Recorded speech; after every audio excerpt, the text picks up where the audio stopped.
Assalamualaikum warahmatullahi wabarakatuh. Kembali lagi pada pembelajaran kali ini. Sebelum pembelajaran dimulai, alangkah baiknya kita berdoa terlebih dahulu masing-masing. Berdoa dimulai. Berdoa selesai.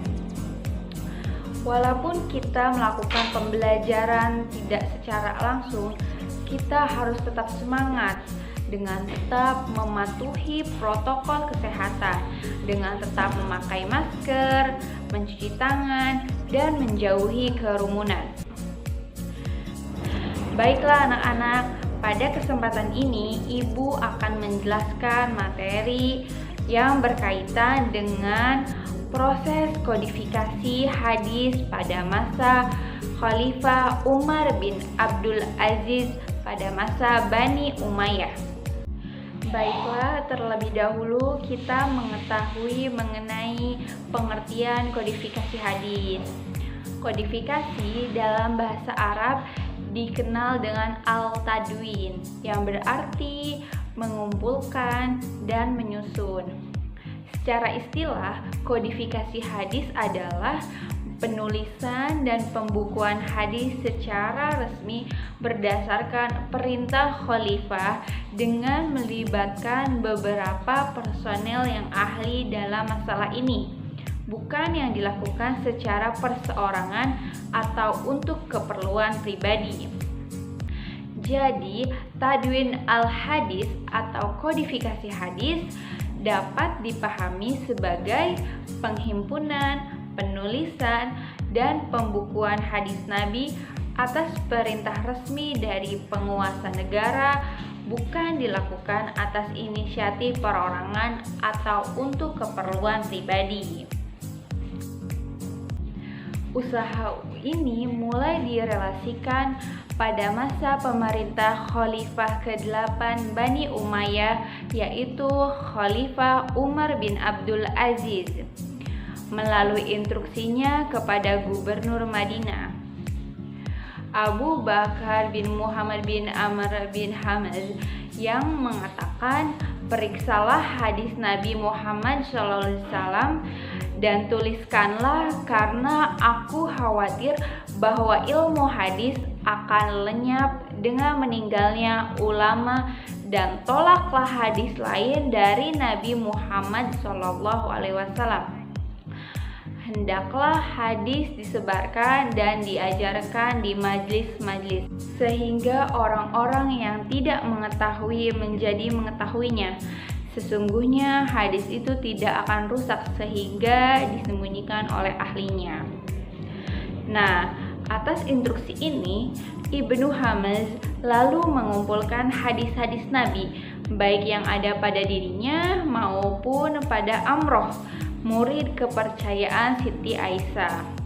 Di samping itu, Khalifah Umar bin Abdul Aziz juga menulis surat kepada para pegawainya di seluruh wilayah kekuasaannya, yang isinya sama dengan isi surat kepada Ibnu Hamaz. Orang pertama yang memenuhi dan mewujudkan keinginannya ialah alim di Hijaz yang bernama Muhammad bin Muslim bin Syihab al-Zuhri al-Madani, yang menghimpun hadis dalam sebuah kitab. Khalifah lalu mengirimkan catatan itu ke seluruh penjuru wilayahnya. Menurut para ulama, hadis-hadis yang dihimpun oleh Abu Bakar bin Hamaz masih kurang lengkap, sedangkan hadis-hadis yang dihimpun oleh Ibnu Syihab al-Zuhri dipandang lebih lengkap.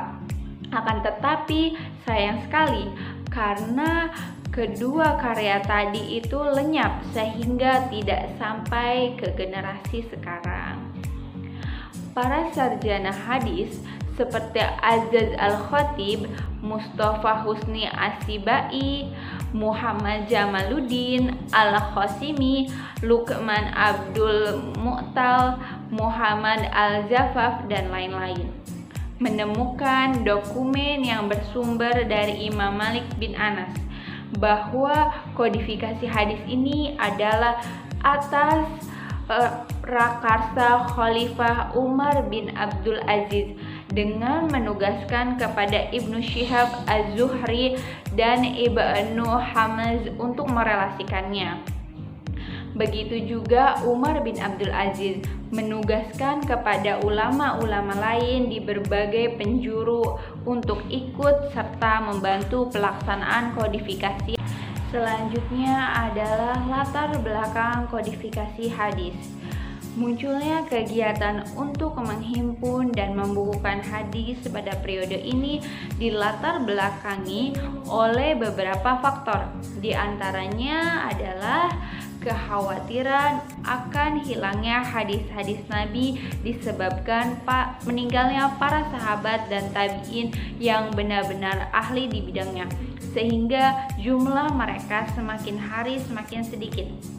Hal ini kemudian memicu para ulama untuk segera membukukan hadis sesuai dengan petunjuk sahabat yang mendengar langsung dari Nabi. Di samping itu, pergolakan politik pada masa sahabat telah terjadi perang Siffin yang mengakibatkan pemecahan umat Islam kepada beberapa kelompok. Hal ini secara tidak langsung memberikan pengaruh negatif kepada otentitas hadis-hadis Nabi dengan munculnya hadis-hadis palsu yang sengaja dibuat untuk kepentingan politik masing-masing kelompok, sehingga untuk mempertahankan ideologi golongannya. Selanjutnya mengenai sistematika kodifikasi hadis. Terdorong oleh kemauan keras untuk mengumpulkan hadis periode awal kodifikasi, pada umumnya para ulama tidak melalui sistematika yang baik dikarenakan usia kodifikasi yang relatif muda, sehingga mereka belum sempat menyeleksi antara hadis Nabi dengan fatwa-fatwa sahabat dan tabi'in. Bahkan lebih jauh dari itu, mereka belum mengklasifikasi hadis menurut kelompok-kelompoknya. Dengan demikian, karya ulama pada periode ini masih bercampur baur antara hadis dan fatwa sahabat dan tabi'in. Walhasil bahwa kitab-kitab hadis karya ulama pada masa ini belum dipilah-pilah antara hadis marfu, mauquf, dan maktub, serta di antara hadis sahih, hasan, dan doi.